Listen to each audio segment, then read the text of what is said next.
Hello, I'm welcome to episode number 494, TEW 2020 Challenge Run. This is the ECW for week 2 of March 2024.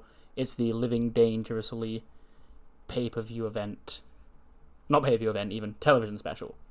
It's just a special episode of TV. You know what a TV special is. I don't know why I'm rambling about that.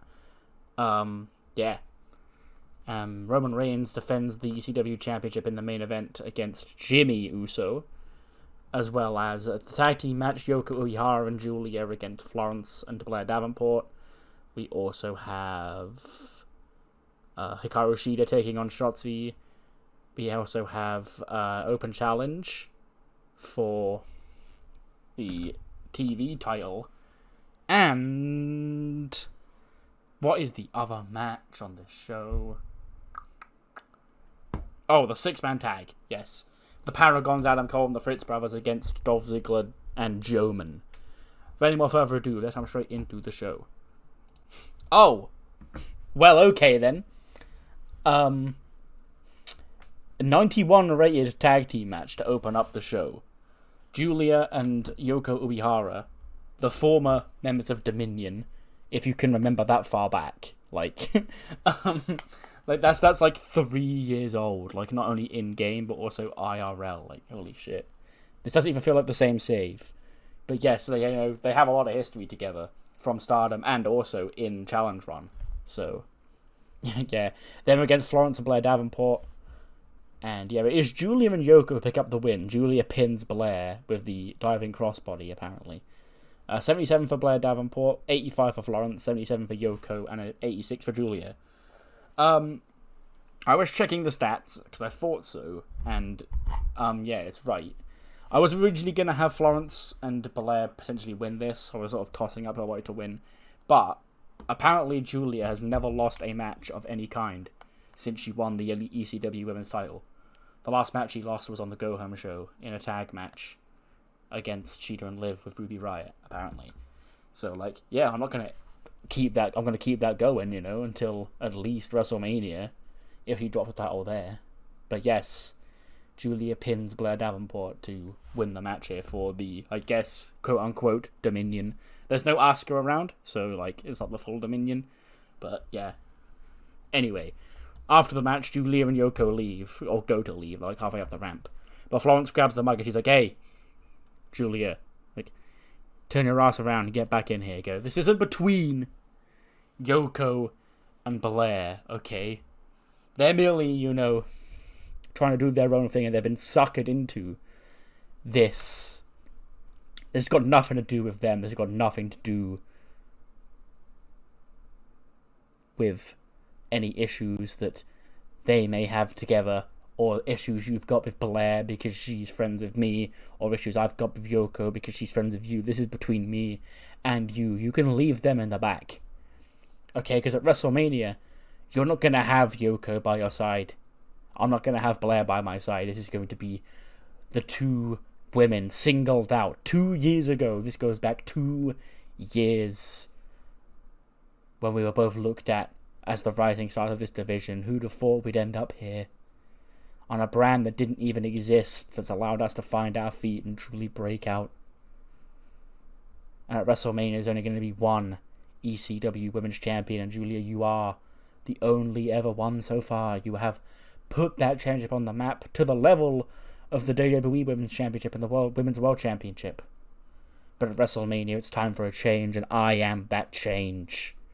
Because you don't get to just cost me my cash-in, my chance at becoming Women's World Champion, and not expect a receipt to be coming your way. So, keep a hold of that title.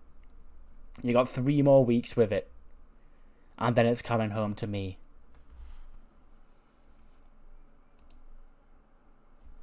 We then get Zack Sabre Jr. making his way out to the ring. He goes, "You're probably sick and tired of the sight of my beautiful face coming out here every week now, but realistically, it has to be done, because when you're the television champion, it's your job to defend this on television. And I beat everybody.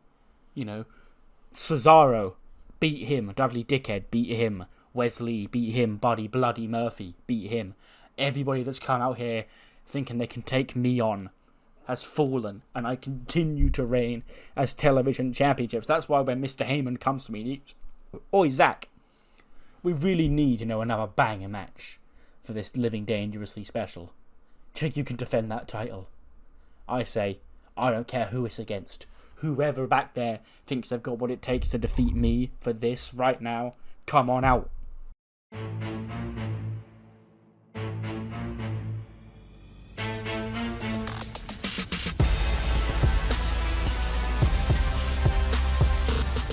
Out come the Hurt Business. And MVP goes, "ZSJ, I was wondering when you and I were gonna meet. Because, you see, the Hurt Business have made no bones about their quest being for gold over the last few months, and sure, while the Lethal Weapon Damon Kemp and Primetime Ronnie Hughes may have hit a snag recently by losing their tag team championships, I know Cedric Alexander and Mustafa Ali, if they're watching, they know it's time to put the Hurt Business in that match at WrestleMania and reclaim our championship gold. And while the Almighty came up short for the ECW World Championship, I spy another piece of gold that the almighty Bobby Lashley's got his eyes on. So if you think you've got what it takes to beat anybody on this roster, prove it, Zach. Make the almighty tap out, twist him up like a pretzel, and then we'll see who's really a tough guy around here."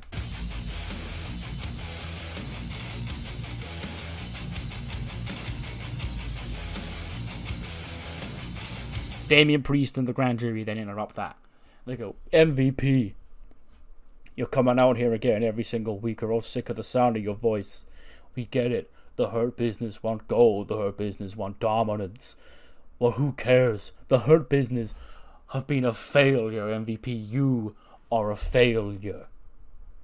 You see, the grand jury, that's what ECW is all about. If there's one person here who's going to accept this open challenge to challenge for that television championship, it's not going to be the almighty Bobby Lashley.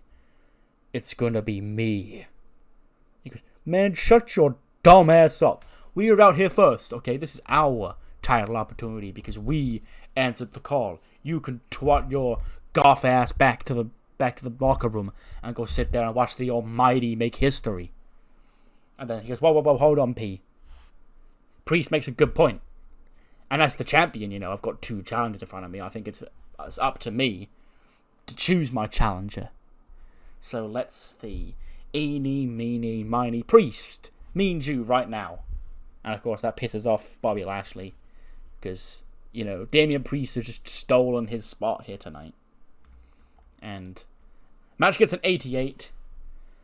Zack Sabre Jr. does win. Because Damian Priest, he hits the South of Heaven chokeslam on ZSJ. And then Lashley storms into the ring. He cuts Damian Priest in half a spear. And then ZSJ does get the pin off of Bobby Lashley's interference. Make defense number 8 of the television championship. A 93 for ZSJ and an 84 for Damian Priest. And then Priest, of course, he's pissed the fuck off. He storms straight to the back like he's going to go look for Bobby Lashley. Which does leave ZSJ in the ring all by himself. He takes the mic and he goes, "Wow, would you look at that? My championships around here causing issues that I'm not even a part of." Okay, so good luck to those two in the back trying to fight each other. Okay, because this is where it's all that. This is the championship that they're fighting over, and I am the champion. And I think I've proven yet again that there ain't nobody back there who can beat me. No man, no woman, no beast, no mere mortal can take this championship from ZSJ.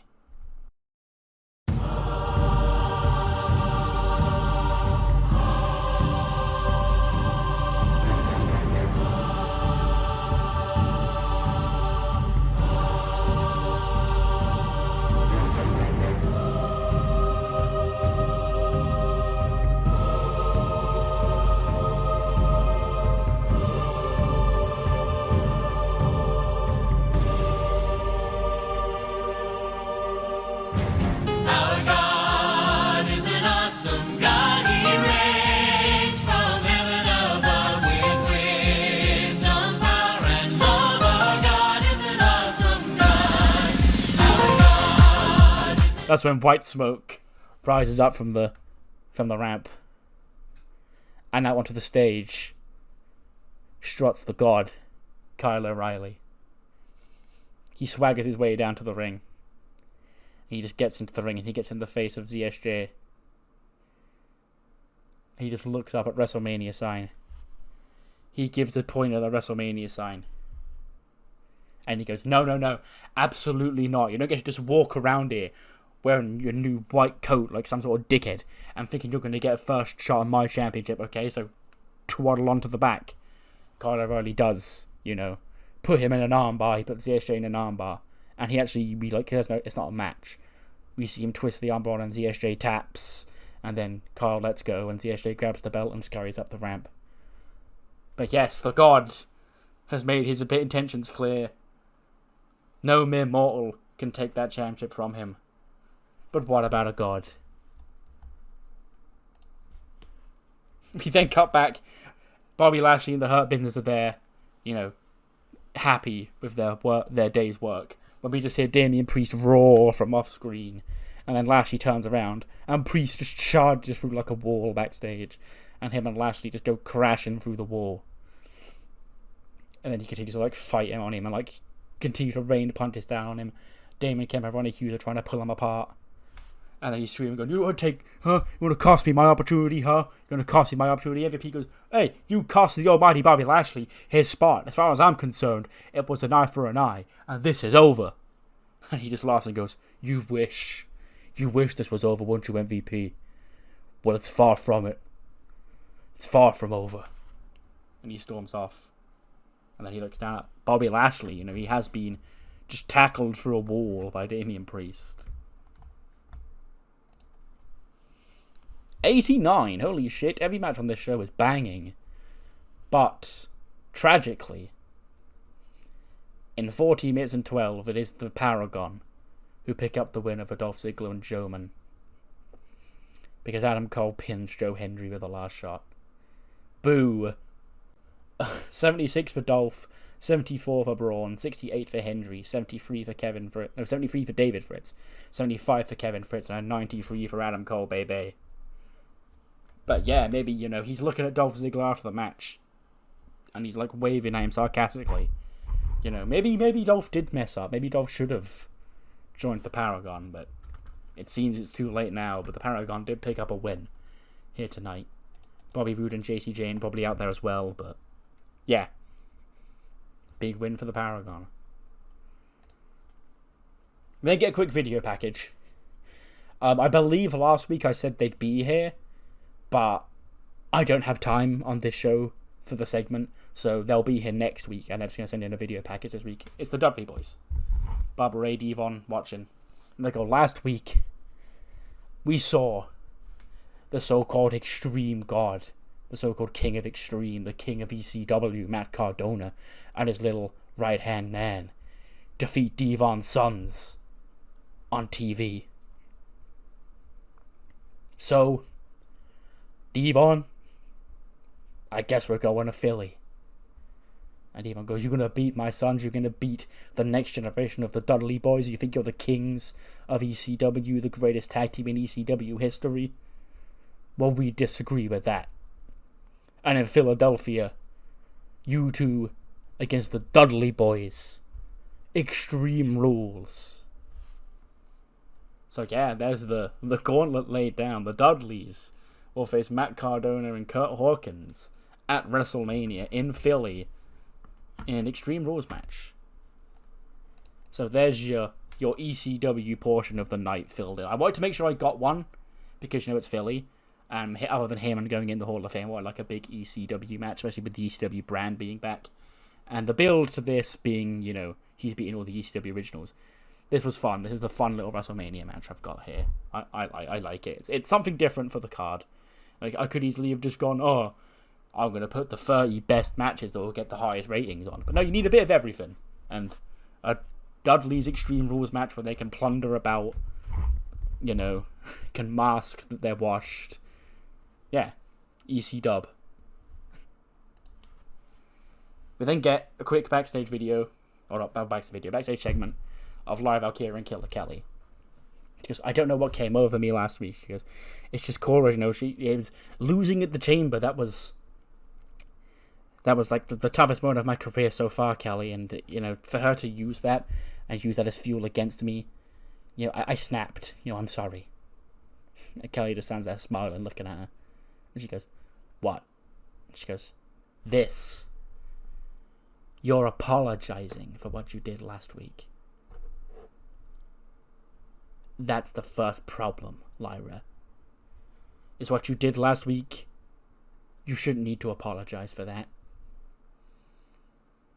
We need to use that fuel. Think of that anger that Cora made you feel last week. If we can channel that, then we can become unstoppable as a tag team. Because now, you're speaking my language. She goes, I see your point, but I don't know if I could really do that every week. And Kelly just sort of looks at her, rolls her eyes and goes, you can. Come on. Let's go channel that inner anger and make us both killers. 84. 9 minutes and 44 seconds. That's a TV match up last week. Shida, her first match since turning on Liv. And she faces Shotzi. She beat Shotzi Blackheart in 9:44 with the Tamashino 3 count. 83 for Shida, 65 for Shotzi. And then, after the match, she just got that kendo stick. And she continues to just wail on Shotzi's back with the kendo stick. And Shotzi's down, screaming in pain. She's just going to put her down with one more big Tamashi.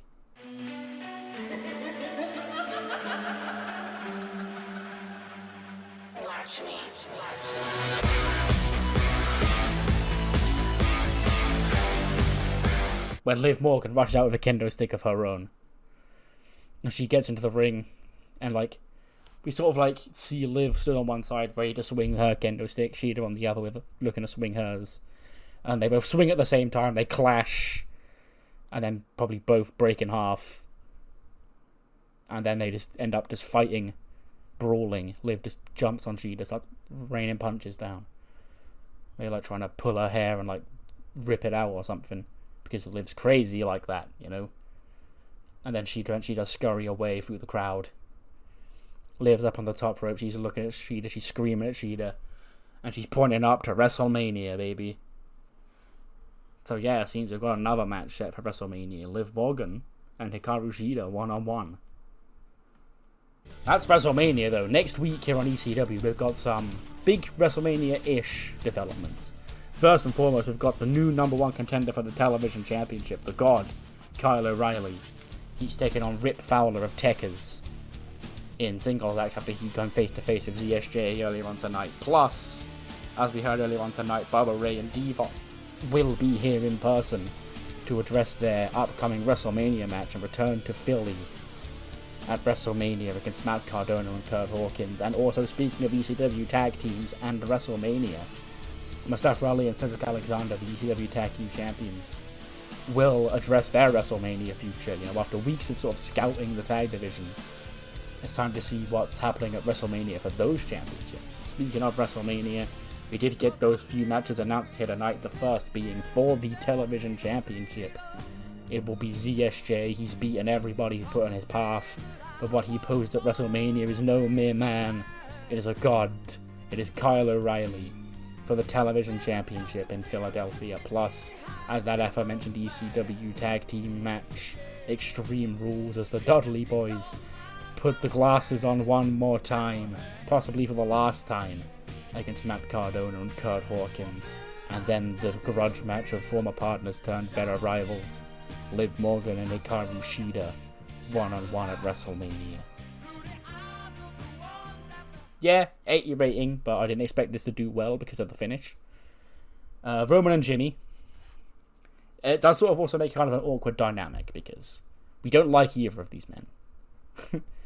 I guess by proxy, Jimmy would be portraying the babyface in this match. Which sounds weird, but fuck it, let's roll with it. because at the end of the day, he was the one who turned on the bloodline. So, like, there's still some good in him there, but he's just a dick because he turned on Jay. But yeah, Jimmy and Roman, they have their match. It is how you'd expect Jimmy Uso and Roman Reigns to go. You know, big spots, super kicks, punches. And towards the end, Jimmy Uso, he nails a super kick on Roman Reigns. Roman, like, he sells it, but he bounces, like, off the ropes. He staggers into the ropes off the super kick. Bounces off, Superman punch on the rebound. Jimmy goes down, Roman then collapses as well. And both men are laid out on the canvas. Who's going to be the first person to their feet? Who's going to capitalize on this?